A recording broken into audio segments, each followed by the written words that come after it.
यामिनी का जवाब सुनकर युग डर जाता है और हिचकिचाते हुए कहता है, क्या कहा तुमने, मेरा घर है? मतलब? यामिनी हंसते हुए कहती है, मेरा घर नहीं बाबू, मैंने कहा वो तो यक्षिणी का घर है ना।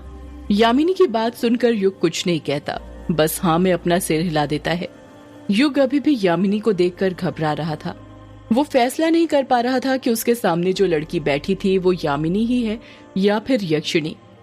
यामिनी धीरे से कहती है, सुना है आज से 13 साल पहले उस ग्रेवयार्ड कोठी में ही उस यक्षिणी को कैद किया गया था। कहीं आपने वो कोठी खोलकर उसे उस कैद से रिहा तो नहीं कर दिया? युग मन ही मन सोचने लग जाता है, यही पता करने तो मैं ग्रेवयार्ड कोठी जा रहा हूँ। पता नहीं अभिमन्यु ने सारी तैयारी करके रखी होगी या नहीं। मुझे कैसे भी करके पूर्णिमा आने से पहले ये पता करना ही होगा कि यक्षिणी ग्रेवयार्ड कोठी के अंदर है या नहीं। जब युग यामिनी के सवाल का कुछ जवाब नहीं देता तो यामिनी उसका हाथ छूते हुए कहती है, अरे कहाँ खो गए बाबू, हम कुछ पूछ रहे हैं आपसे।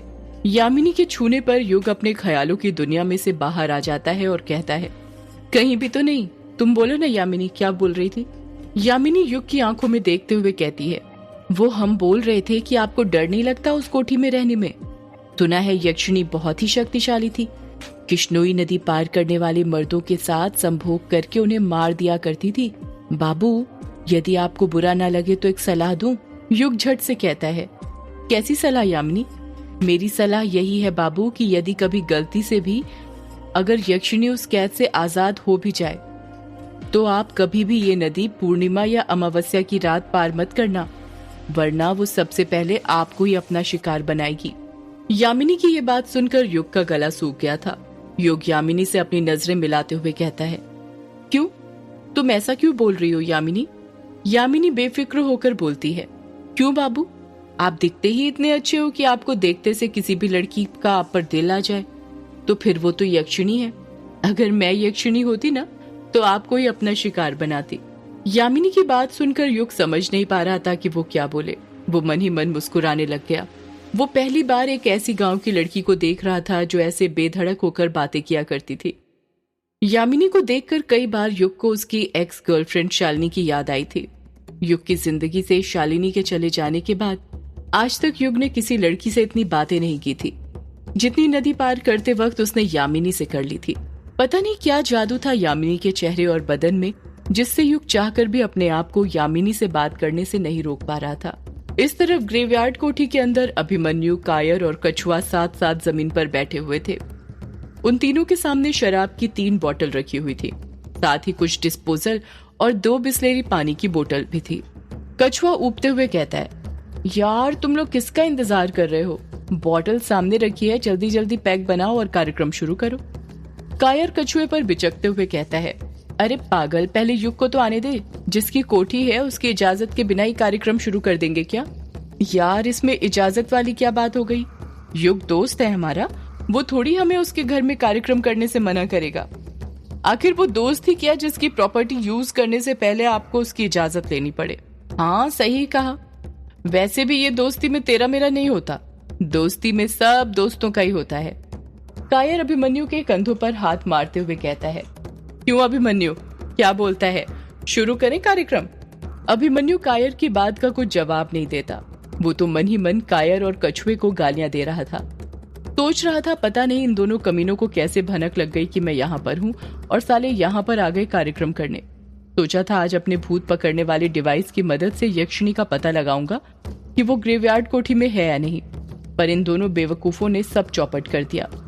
बचपन में भी ये दोनों मेरे सारे काम बिगाड़ते थे और अभी भी बिगाड़ने में लगे हुए हैं। अभिमन्यु ये सब सोच ही रहा था कि तभी कछुआ शराब की बोतल को अपने हाथ में लेता है और उसे चूमते हुए कहता है, बस जान, थोड़ी देर फिर तुम सीधा मेरे अंदर होगी और मेरी प्यास बुझाओगी। अभिमन्यु कछुए को घूरते हुए मन ही मन सोचता है, ये कछुआ दिखने में तो हड्डी का ढांचा है, पर पता नहीं इतनी कैसे पी लेता है, कुत्ता कहीं का, हरामी साला। कछुआ अपनी जगह से उठते हुए कहता है, यार तुम दोनों बैठो, मैं हल्का होकर आता हूँ, वरना शराब पीने के बाद हल्का होने गया तब तक गड़बड़ हो जाएगी। इतना कहकर कछुआ अपनी जगह से उठ जाता है। वो अभी 1-2 कदम ही चला था कि तभी उसके पैर लड़खड़ा जाते हैं और वो धड़ाम से फर्श पर गिर जाता है। कायर ठहाके मारते हुए कहता है, इस कछुए के तो बिना पिए ही पैर लड़खड़ा रहे हैं। पता नहीं इसका पीने के बाद क्या हाल होने वाला है। कछुआ उठते हुए कहता है, यार जरूर कोई मुझे गाली दे रहा है तभी मैं गिरा। मेरी दादी कहती है हमें अक्सर ठोकर तभी लगती है जब आपका कोई करीबी दोस्त आपको गाली दे रहा हो। जैसे ही अभिमन्यु कछुए के मुंह से ये बात सुनता है, घबराते हुए कहता है, क्या कहा तूने? तेरा कोई दोस्त तुझे गाली दे रहा है? कौन है, जरा बता तो मुझे, किसकी हिम्मत हुई मेरे प्यारे कछुए दोस्त को गाली देने की? कछुआ अपनी कोहनी मलते हुए कहता है, पता नहीं कौन है, एक बार पता चल जाए उस दगाबाज दोस्त के बारे में, फिर देखना कैसे उसे गालियां दे दे कर गिराता हूँ। अभिमन्यु मुंह बनाते हुए मन ही मन सोचने लग जाता है, ये गाली देने का असर तो सच में होता है।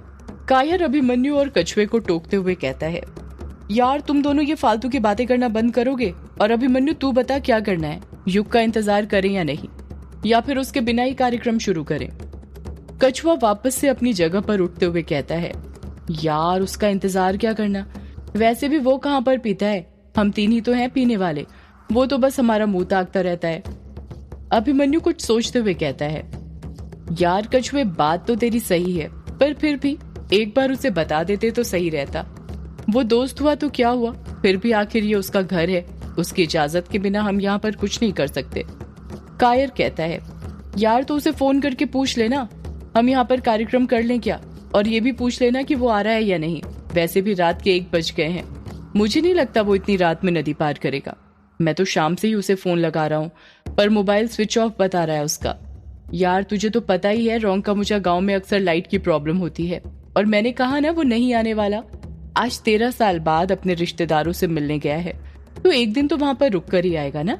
कछुआ कायर का साथ देते हुए कहता है, यार मुझे तो कायर की बात में दम लगता है, मुझे भी यही लगता है कि युग नहीं आने वाला। यार बात तो तेरी भी सही है, पर कुछ देर और इंतजार करके देखते हैं, हो सकता है आ जाए, क्योंकि उसे यहाँ पर एक बहुत जरूरी काम करना है। कायर और कछुआ दोनों एक साथ पूछते हैं, कैसा काम? अभिमन्यु घबराने लग जाता है और सोचने लगता है कि ये जल्दबाजी में उसके मुंह से क्या निकल गया। कायर अभिमन्यु पर दबाव बनाते हुए कहता है, अभिमन्यु तू चुप क्यों हो गया? बताना क्या जरूरी काम है युग को, जो आज रात ही उसे यहाँ पर आना पड़ेगा। अभिमन्यु बहाना बनाते हुए कहता है, अरे तुम दोनों को तो पता ही है ना कि युग यहाँ पर ऑर्गेनिक खेती का स्टार्टअप खोलने वाला है, तो उसी पर आज रात हम दोनों लंबी डिस्कशन करने वाले थे, तो ये जरूरी काम ही हुआ ना, रिश्तेदार थोड़ी ज्यादा इम्पोर्टेंट है। यार युग के लिए उसका काम ज्यादा इम्पोर्टेंट है या उसका रिश्तेदार, इसका फैसला बाद में हो जाएगा, पर अभी मेरे लिए टॉयलेट जाना ज्यादा जरूरी है, वरना टैंक यहीं पर खाली हो जाएगा। इतना कहकर कछुआ भागते हुए वॉशरूम की तरफ जाने लगता है।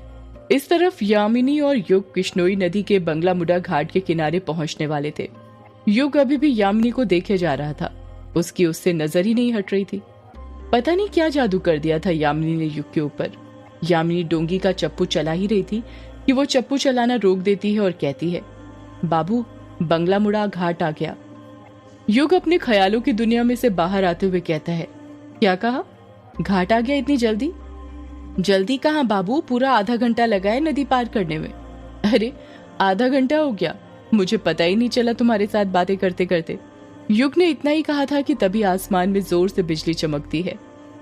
यामिनी बादलों को देखते हुए कहती है, लगता है आज रात जमकर बारिश होने वाली है। हाँ मुझे भी यही लगता है, मुझे जल्दी ग्रेवयार्ड कोठी पहुंचना चाहिए। तुम भी निकलो वरना यहीं पर फंस जाओगी। वैसे यदि तुम चाहो तो मेरे साथ ग्रेवयार्ड कोठी चल सकती हो। नहीं अभी नहीं, अभी वक्त नहीं आया है, जब वक्त आएगा तब मैं खुद आ जाऊंगी। युग हैरानी के साथ कहता है, क्या कहा तुमने?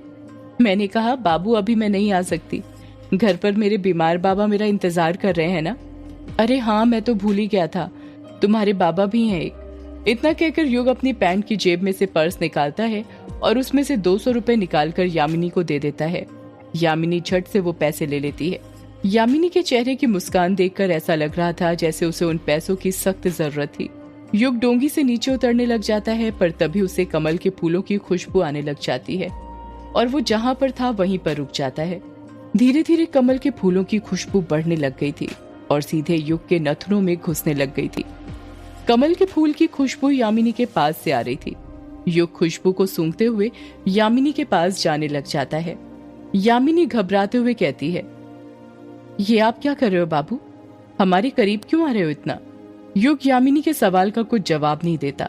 कमल के फूलों की खुशबू में युग इतना मदहोश हो गया था कि उसको अपने आप पर कुछ काबू ही नहीं रहा था। कमल के फूलों की खुशबू में एक नशा सा था। ये खुशबू यामिनी के बदन से आ रही थी। युग यामिनी के बहुत करीब चले जाता है, उतने ही करीब जितना फूल उसकी पत्तियों के रहता है। युग यामिनी के इतने करीब पहुंच गया था कि यदि एक कदम भी वो आगे बढ़ाता तो उसके होठ यामिनी के होठ से टकरा जाते। युग वहीं पर रुक जाता है और बड़बड़ाते हुए कहता है, ये खुशबू में। युग बार बार यही बड़बड़ाए जा रहा था। यामिनी युग की आंखों में देखने लग जाती है। युग यामिनी के आंखों में लगे काजल की गहराई में खो जाता है। यामिनी के बाल डोंगी में बैठने से पहले खुल गए थे, पर पता नहीं कब उसने उन बालों का एक बड़ा सा जूड़ा बना लिया था। उन्हीं बालों में एक कमल का फूल लगा हुआ था। यामिनी वो फूल अपने बालों में से निकालते हुए युग को देते हुए कहती है, ये खुशबू इसमें से आ रही है। युग उस फूल को अपने हाथों में पकड़ते हुए कहता है, अच्छा तो इससे आ रही है वो खुशबू। पर यामिनी, बालों में कौन कमल का फूल लगाता है? मैं लगाती हूँ ना बाबू। जिस तरह मुझे जुगनू पसंद है उसी तरह कमल के फूल भी मुझे बहुत पसंद है। युग कमल के फूल को अपनी नाक के पास लाते हुए उसकी खुशबू सूंघते हुए कहता है, तुम भी ना यामिनी, पता नहीं तुम्हें क्या क्या पसंद है। यामिनी धीरे से कहती है, मुझे संभोग भी बहुत पसंद है बाबू। जैसे ही युग यामिनी के मुंह से ये बात सुनता है उसका सिर घूमने लग जाता है और वो चक्कर खाकर धड़ाम से डोंगी पर ही गिर जाता है। इस तरफ ग्रेवयार्ड कोठी के अंदर युग के दोस्त अभी भी उसके वापस आने का इंतजार कर रहे थे। उन्होंने कार्यक्रम शुरू नहीं किया था।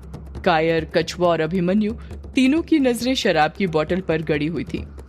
वो तीनों यही सोच रहे थे कि कब युग आएगा और कब वो उसे खोलेंगे। कायर ऊबते हुए कहता है, यार अब ना मुझसे एक पल भी सब्र नहीं होता। मैं नहीं कर सकता युग का इंतजार। उसे आना होता तो वो आ चुका होता। मेरी बात मानो, वो वहीं उसके बड़े पापा के घर रुक गया होगा। हमें कार्यक्रम शुरू कर देना चाहिए। कछुआ भी कायर का साथ देते हुए कहता है, हाँ यार तू ठीक कहता है। अब मुझसे भी और इंतजार नहीं हो रहा है। इससे अच्छा तो हम लोग मेरे घर में प्रोग्राम कर लेते। अभिमन्यु मुंह बनाते हुए कहता है, क्या कहा तूने तेरे घर में? कछुए, बोलने से पहले जरा सोच तो लिया कर कि क्या बोल रहा है। अगर तेरे घर में प्रोग्राम करते ना तो सारी शराब तो तेरी दादी ही पी जाती। याद है ना पिछली बार जितनी बोतल हम तीनों ने मिलकर खाली नहीं की थी उतनी तेरी दादी ने अकेले कर दी थी। कछुआ शर्माते हुए कहता है, यार वो तो दादी है, वो भी अपने जमाने की शेरनी थी। तुम्हें नहीं पता, मेरी दादी ने ना बड़े बड़े कामों को अंजाम दिया है। दादी ने मुझे बताया था कि एक बार जब वो किश्नोई नदी पर गई थी तो उन्होंने वहां पर यक्षिणी को देखा था। कछुआ अपनी बात पूरी करता उससे पहले ही कायर उसे बीच में टोकते हुए कहता है, यार तूने तो अभी पी भी नहीं है और पीने के पहले ही फेंक रहा है। यार मैं फेंक नहीं रहा हूँ, सच बता रहा हूँ। दादी की कसम, उन्होंने ही मुझे बताया था। जब कछुआ अपनी दादी की कसम खाता है तो कायर और अभिमन्यु दोनों को उसकी बात पर भरोसा हो जाता है, क्योंकि कछुआ अपनी दादी से बहुत प्यार करता था, कभी उनकी झूठी कसम नहीं खा सकता था। अभिमन्यु गहरी सांस लेते हुए कहता है, तो फिर यक्षिणी ने तेरी दादी को अपना शिकार नहीं बनाया? कैसे बनाती? दादी मर्द थोड़ी थी। यक्षिणी तो मर्दों को अपना शिकार बनाती थी ना, वो भी उनके साथ संभोग करके। कायर कछुए को देखते हुए कहता है, तो फिर यक्षिणी ने तेरी दादी को ऐसे ही जाने दिया बिना कुछ करे? यार इसके बारे में तो मैंने पूछा ही नहीं, पर बस दादी ने मुझे ये बताया था कि उनका और यक्षिणी का एक बार आमना सामना हुआ था, वो भी किश्नोई नदी पर। अब दादी अभी तक जिंदा है तो जाहिर सी बात है कि यक्षिणी ने उन्हें जाने दिया होगा। अभिमन्यु खुश होते हुए कहता है, यार मैं नहीं कहता था यक्षिणी अच्छी औरत है, देख ये उसकी अच्छाई का सबूत है, तभी तो उसने ये कछुए की दादी को जाने दिया। कायर अभिमन्यु की बात से डिसएग्री करते हुए कहता है, मैं नहीं मानता तेरी बात। मान ले अगर यक्षिणी अच्छी है तो तू ही बता कि वो मर्दों को अपना शिकार क्यों बनाया करती थी? यार अभिशाप के कारण। अब कितनी बार बताऊं, उसे एक अभिशाप मिला था जिसके कारण वो बुरी बन गई थी। अभिमन्यु ने इतना ही कहा था कि तभी कोई दरवाजा खटखटाता है। कछुआ डरते हुए कहता है, यार इतनी रात में कौन आया होगा? कायर बेफिक्र होकर कहता है, लगता है युग आ गया। तुम लोग अब कार्यक्रम शुरू करने की तैयारी करो, पैक बनाओ, मैं दरवाजा खोल कर आता हूँ। इतना कहकर कायर अपनी जगह पर खड़ा होता है और दरवाजा खोलने जाने लगता है। कछुआ शराब की और अभिमन्यु बिस्लेरी की बोतल का ढक्कन खोलने लग जाते हैं। जब कायर दरवाजा खोलता है तो उसके रोंगटे खड़े हो जाते हैं। वो मंत्रमुग्ध अवस्था में खड़ा हो जाता है। अभिमन्यु के पीछे से आवाज सुनाई देती है, क्या हुआ कायर, तू दरवाजे पर खड़ा क्यों हो गया? जल्दी अंदर आना युग को लेकर। कायर कुछ जवाब नहीं देता, वो तो चेर अवस्था में खड़ा हुआ था। जब कायर 5 मिनट तक कुछ जवाब नहीं देता तो अभिमन्यु और कछुआ दोनों उसके पास जाने लग जाते हैं। दरवाजे के पास आकर उन दोनों के भी रोंगटे खड़े हो जाते हैं।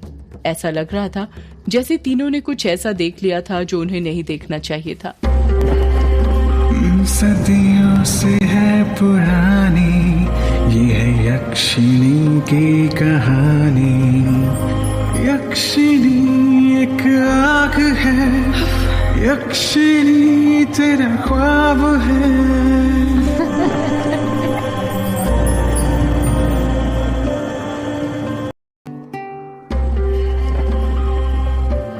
कछुआ, कायर और अभिमन्यु तीनों हक्के बक्के रह गए थे। तीनों की आंखें फटी की फटी रह गई थी। उन्हें अभी भी अपनी आंखों पर यकीन नहीं हो रहा था। दरवाजे की दहलीज पर युग बेहोश पड़ा हुआ था। उसकी शर्ट के बटन खुले हुए थे, जिस कारण उसका सीना साफ साफ दिख रहा था। उसके सीने पर खरोंच के निशान थे। उन खरोंचों को देखकर ऐसा लग रहा था जैसे किसी लड़की ने अपने नाखूनों से खरोंचा हो। युग का पूरा शरीर बरसात के पानी से भीगा हुआ था। बाहर बारिश और तेज हो गई थी। बादल ऐसे गरज रहे थे जिसे सुनकर किसी के भी दिल दहक जाए। अभिमन्यु हकलाते हुए कहता है, यार ये युग को क्या हो गया? ये बेहोश कैसे हो गया? कायर और कछुआ तो युग को इस हालत में देखकर इतने चकित हो गए थे कि कुछ बोल ही नहीं पा रहे थे। उनकी आवाज उनके गले में ही फंस कर रह गई थी। अभिमन्यु नीचे झुकता है और युग को हिलाते हुए कहता है, युग, ओ युग, उठ यार, ये क्या हो गया तुझे? कछुआ डरते हुए कहता है, यार ये युग कहीं भगवान को तो प्यारा नहीं हो गया? कायर कछुए पर गुस्सा करते हुए कहता है, कभी तो अच्छा सोच लिया कर कछुए, जब देखो मनहूसियत वाली बातें करता रहता है। अभिमन्यु युग का हाथ पकड़ता है और उसकी नब्ज चेक करने लग जाता है। कायर अभिमन्यु के कंधों पर हाथ रखते हुए कहता है, क्या हुआ, चल रही है ना नब्ज? अभिमन्यु गहरी सांस लेते हुए कहता है, हाँ चल रही है, भगवान का शुक्र है। एक काम करो, जल्दी इसे उठाओ और अंदर ले चलो। अभिमन्यु युग के दोनों पैर पकड़ता है और कछुआ कायर मिलकर युग के हाथ पकड़ लेते हैं और उसे उठाने लग जाते हैं। अभिमन्यु, कायर और कछुआ ने युग को उठाकर अभी 1-2 कदम ही बढ़ाए थे कि तभी कछुआ जहाँ था वहीं पर रुक जाता है। कायर अभिमन्यु पर चिढ़ते हुए कहता है, क्या हुआ, तू रुक क्यों गया? अंदर चलना। कछुआ घबराते हुए अपनी आंखों से इशारा करते हुए कहता है, यार वो देख सामने। जब अभिमन्यु और कायर सामने की ओर अपनी नजरें करते हैं तो देखते हैं कि वहां पर कई सारे जुगनुओं के झुंड थे जो जगमग जगमगा रहे थे। उन जुगनुओं ने अलग ही रोशनी करती थी, जिस कारण लग ही नहीं रहा था कि बाहर रात थी। पीली रोशनी से ग्रेवयार्ड कोठी के आसपास का सारा इलाका जगमगा गया था। कायर अपना मुंह फाड़ते हुए कहता है, इतने सारे जुगनू कहां से आ गए? कछुआ उन जुगनुओं को देखते हुए हैरानी के साथ कहता है, पता नहीं यार, और वो भी बारिश में। मैंने आज तक इतने सारे जुगनुओं को कभी नहीं देखा था। मैंने भी यार, पहले वो किश्नोई नदी पर मरे हुए कौवों का मिलना, और अब ये इतने सारे जुगनू। कुछ ठीक नहीं लग रहा। ऐसा लग रहा है जैसे ये सब किसी चीज के संकेत हो, कोई बुरी घटना घटने के पहले के। अभिमन्यु कछुआ और कायर पर चढ़ते हुए कहता है, कैसे दोस्त हो बे तुम दोनों? यहाँ पर युग बेहोश पड़ा हुआ है और तुम दोनों को जुगनुओं की पड़ी हुई है। कायर अपनी गलती पर शर्मिंदा होते हुए कहता है, सॉरी यार, वो जुगनुओं को देखकर भूल गए थे हम दोनों। युग को अभी अंदर ले चलते हैं। इतना कहकर कायर, अभिमन्यु और कछुआ मिलकर युग को कोठी के अंदर ले जाते हैं और सोफे के ऊपर सुला देते हैं। कायर युग के गाल थपथपाते हुए कहता है, माँ के ऑपरेशन के पैसे। भाई तू क्या कर रहा है? इधर आ। उठ भाई, कछुए पानी दे जरा, हो सकता है पानी डालने से होश में आ जाए। कछुआ युग के शरीर को ऊपर से लेकर नीचे तक अच्छे से देखते हुए कहता है, यार ये पूरा पानी से भीगा हुआ है और तू कह रहा है पानी ला कर दे। मुझे नहीं लगता पानी डालने से कुछ होने वाला है। यार तू दे तो, मैंने अक्सर देखा है फिल्मों में, जब भी कोई बेहोश होता है तो उसके ऊपर पानी डालने से वो होश में आ जाता है। यार वो रियल लाइफ है, रियल लाइफ और रियल लाइफ में फर्क होता है। कायर चिढ़ते हुए कहता है, यार तू दे तो, मुंह मत ज्यादा चला। फिल्मों में और किस्से कहानियों में जो चीजें दिखाई जाती हैं वो कभी कभी सच भी होती हैं। भूल मत, कहानियों और फिल्मों को हमारी असली जिंदगी से ही लिया जाता है। कायर की बातें सुनकर कछुआ समझ गया था कि चाहे कुछ भी हो जाए, कायर युग के चेहरे पर पानी डालकर ही रहेगा। इसलिए कछुआ ना चाहते हुए भी पानी की बोतल उठाने लग जाता है। सोफे के पास ही कुछ शराब और पानी की बोतल खुली हुई थी, जिनसे कुछ देर पहले ही वो तीनों मिलकर पैक बनाने वाले थे। कछुआ बिना नीचे देखे ही उनमें से एक बोतल उठा लेता है और वो पूरी की पूरी बोतल युग के चेहरे पर उलेट देता है। जब बोतल में का पानी युग के चेहरे पर गिरता है तो कछुआ देखता है कि वो पानी नहीं बल्कि शराब थी जो उसने युग के चेहरे पर पलट दी थी। कायर मुंह फाड़ते हुए कहता है, कछुए, ये क्या किया तूने? तुझे पानी डालने को बोला था, तूने शराब क्यों डाल दी उसके चेहरे पर? कछुआ अपना सिर खुजाते हुए कहता है, सॉरी यार, गलती से हो गया, मैंने देखा नहीं था। क्या कहा? गलती से? तू ना सारे काम बिगाड़। कायर अपनी बात पूरी करता उससे पहले ही अभिमन्यु उसे टोकते हुए कहता है, यार चुप बैठो थोड़ी देर, लगता है युग को होश आ रहा है। देखो, उसकी उंगलियां मूवमेंट कर रही हैं। युग ने अपने हाथ की उंगलियां हिलाना शुरू कर दिया था। अगले ही पल धीरे से युग अपनी आंखें खोल देता है। जैसे ही युग अपनी आंखें खोलता है, अभिमन्यु बौखलाहट के साथ पूछता है, युग तू ठीक तो है ना? युग अपना सिर पकड़ते हुए कहता है, हाँ ठीक तो हूँ, बस सिर भारी भारी लग रहा है। अभिमन्यु अगला कोई सवाल पूछ पाता उससे पहले ही कायर युग पर अपना सवाल ताक देता है। युग, एक बात बता, तू दरवाजा खटखटाने के बाद बेहोश हुआ या उससे पहले? युग कुछ कहता उससे पहले ही कछुआ बोल पड़ता है, अबे कैसे सवाल पूछ रहा है कायर? जाहिर सी बात है ना, दरवाजा खटखटाने के बाद ही बेहोश हुआ होगा।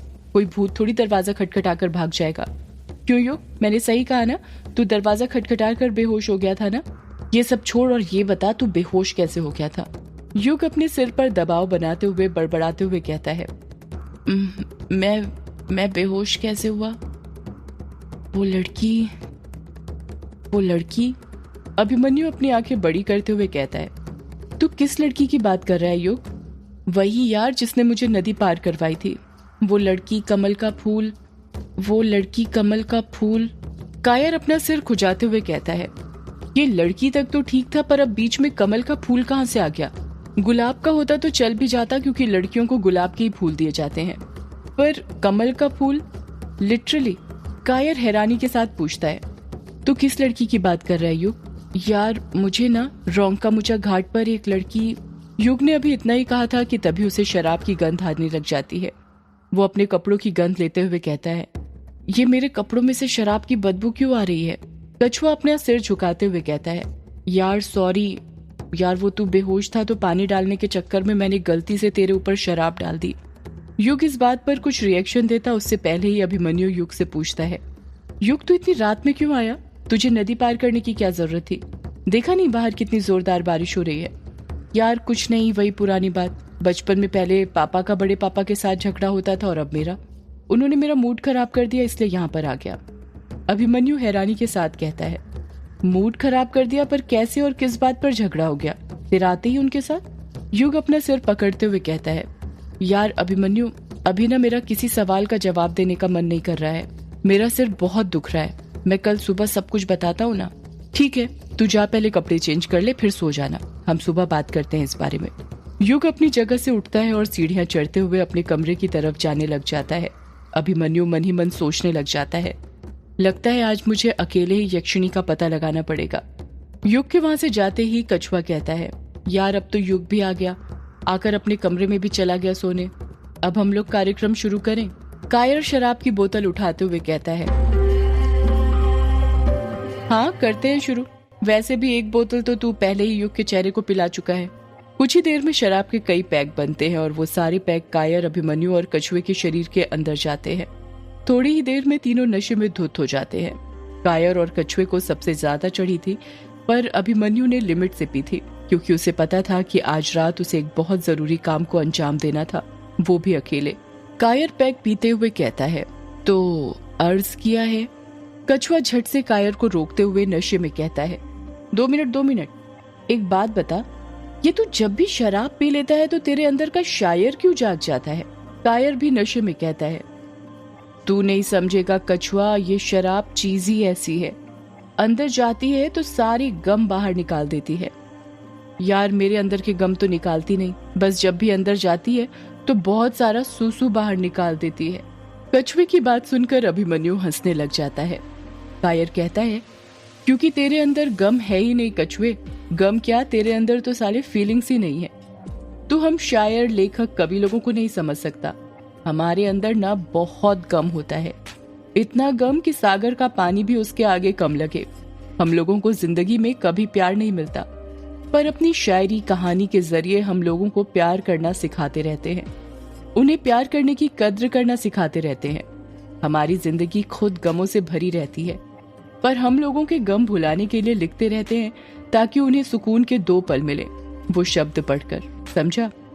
अभिमन्यु एक और पैक बनाता है और कायर को देते हुए कहता है, यार कायर, तू ये सब छोड़ना और शायरी सुनाना जो सुनाने वाला था। कायर एक ही बार में वो पूरा पैक गटक जाता है और बहकते हुए कहता है, हाँ तो अर्ज किया है, ऊपर वाले को पता था ये दुनिया बड़ी खराब है। ऊपर वाले को पता था ये दुनिया बड़ी खराब है, इसलिए उसने हम जैसों के लिए बनाई शराब है। अभिमन्यु दाद देते हुए कहता है, वाह वाह। कायर आगे कुछ कहता उससे पहले ही अभिमन्यु आगे का जुमला गढ़ते हुए कहता है, जिंदगी के बाद मौत, मौत के बाद जिंदगी है, जिंदगी के बाद मौत, मौत के बाद जिंदगी है। यही सारे राज जानने के लिए हम सब बेताब हैं। कछुआ मन ही मन बड़बड़ाते हुए कहता है, तुम दोनों ये राज की बात किसी को बताना मत, तुम दोनों ये राज की बात किसी को बताना मत। मैंने डर के मारे अपनी पैंट पर कर दी पेशाब है। कछुए की बात सुनकर अभिमन्यु और कायर अपनी नाक बंद करने लग जाते हैं। कुछ ही देर बाद कायर और कछुआ नशे में इतने धुत हो जाते हैं कि अपनी सुध-बुध खोकर जमीन पर ही सो जाते हैं। पर अभिमन्यु अभी तक जाग रहा था। आखिर इसी पल का तो वो इंतजार कर रहा था कि कब सब लोग सोएं, कब कोठी में शांति हो और वो कब यक्षिणी का पता लगाए। अभिमन्यु बिना किसी हरकत के आराम से अपनी जगह पर से उठता है और अपनी पैंट की जेब में से इंफ्रारेड थर्मोमीटर निकालता है। इंफ्रारेड थर्मोमीटर मोबाइल के आकार का दिखने वाला एक डिवाइस होता है जो बताता है कि तापमान में परिवर्तन किस साइड से हो रहा है, कमरे के अंदर से, बाहर से या किसी और साइड से। ऐसा कहा जाता है कि जहां पर भी अदृश्य शक्तियां होती हैं, वहां का टेम्परेचर कभी भी अपने आप चेंज होता रहता है। इसी तथ्य के आधार पर आज अभिमन्यु ग्रेवयार्ड कोठी के अंदर यक्षिणी है या नहीं, इसका पता लगाने वाला था। अभिमन्यु इंफ्रारेड थर्मोमीटर को ऑन कर देता है। उसके अंदर लाल इंडिकेटर लाइट जलने लग जाती है। जब अभिमन्यु के इंफ्रारेड थर्मोमीटर के डिस्प्ले पर नजर पड़ती है तो वो देखता है कि टेम्परेचर 44 डिग्री था। अभिमन्यु चकित होते हुए खुद से कहता है, अरे ये कैसे हो सकता है, बाहर तो बारिश हो रही है, इस वजह से मौसम ठंडा होना चाहिए, इतना ज्यादा टेम्परेचर कैसे हो सकता है, लगता है जरूर कुछ गड़बड़ है। एक काम करता हूँ, बाहर का टेम्परेचर चेक करके देखता हूँ। इतना कहकर अभिमन्यु अपने कदम दरवाजे की ओर बढ़ाने लग जाता है। जैसे जैसे वो अपने कदम दरवाजे की ओर बढ़ाते जा रहा था, उसके माथे पर बड़ी बड़ी पसीने की बूंदें आती जा रही थी। वो पसीने के कारण भीगने लग गया था। जब अभिमन्यु दरवाजा खोलता है और अपना इंफ्रारेड थर्मोमीटर दरवाजे के बाहर निकालकर बाहर का टेम्परेचर नोट करता है तो उसकी आंखें फटी की फटी रह जाती हैं। बाहर का टेम्परेचर 28 डिग्री था। अभिमन्यु अपने माथे का पसीना पोंछते हुए कहता है, ये कैसे हो सकता है, इतना डिफरेंस कैसे हो सकता है अंदर और बाहर के टेम्परेचर में। इसका मतलब ये है कि यक्षिणी कहीं नहीं गई है, वो इसी ग्रेवयार्ड कोठी में है। इस ग्रेवयार्ड कोठी में कोई न कोई अदृश्य शक्ति जरूर है। इतना कहकर अभिमन्यु घूंट गले से नीचे उतारता है। अभिमन्यु झट से दरवाजा बंद कर देता है और ये पता करने की कोशिश करने लग जाता है कि अगर यक्षिणी ग्रेवयार्ड कोठी के अंदर है तो कहाँ पर है। अभिमन्यु अपना हाथ लंबा करता है और इंफ्रारेड थर्मोमीटर को अपने लेफ्ट राइट करने लग जाता है। जैसे ही अभिमन्यु अपना पहला कदम आगे बढ़ाता है, हैरानी के साथ कहता है, ये क्या, टेम्परेचर एक कदम आगे बढ़ते ही कम कैसे हो गया। इंफ्रारेड थर्मोमीटर का टेम्परेचर 43 डिग्री हो गया था। अब जैसे जैसे अभिमन्यु अपने कदम कोठी के अंदर की ओर बढ़ाते जा रहा था, टेम्परेचर कम होते जा रहा था। इंफ्रारेड थर्मोमीटर में डिस्प्ले पर ऊपर की तरफ का एरो दिख रहा था, जिसका मतलब था कि वो अदृश्य शक्ति ऊपर है। ये देखकर अभिमन्यु खुश होते जा रहा था। उसके दिल को तसल्ली मिल रही थी, ये सोचकर कि यह अदृश्य शक्ति और कोई नहीं बल्कि यक्षिणी है, जो अभी भी ऊपर वाले कमरे 666 में कैद है। पर इस बात पर पूरी तरह विश्वास करने के लिए अभिमन्यु ऊपर के कमरे की ओर अपने कदम बढ़ाने लग जाता है। जब अभिमन्यु सीढ़ियां चढ़कर ऊपर पहुंचता है तो देखता है कि टेम्परेचर 13 डिग्री हो गया था। वो ठंड के मारे कांपने लग गया था। अभिमन्यु समझ ही नहीं पा रहा था कि ऊपर और नीचे के एरिया में इतना टेम्परेचर डिफरेंस कैसे हो सकता है। अभिमन्यु रूम नंबर 666 से बस 2-3 कदम ही दूर था, तभी वो इंफ्रारेड थर्मोमीटर के डिस्प्ले में देखता है कि एरो अचानक चेंज हो गया था और वो एरो रूम नंबर 666 के बगल में जो रूम था उसकी ओर इशारा कर रहा था। अभिमन्यु अचंभित होते हुए कहता है, ये कैसे हो सकता है? एरो बगल वाले रूम से कैसे दिखा रहा है? यक्षिणी तो रूम नंबर 666 में कैद है। अभिमन्यु बिना कुछ सोचे समझे रूम नंबर 666 के बगल वाले रूम के दरवाजे को धक्का दे देता है। वो दरवाजा चरमराते हुए धीरे से खुल जाता है। सदियों से है पुरानी ये है यक्षिणी की कहानी। यक्षिणी एक आग है, यक्षिणी तेरा ख्वाब है।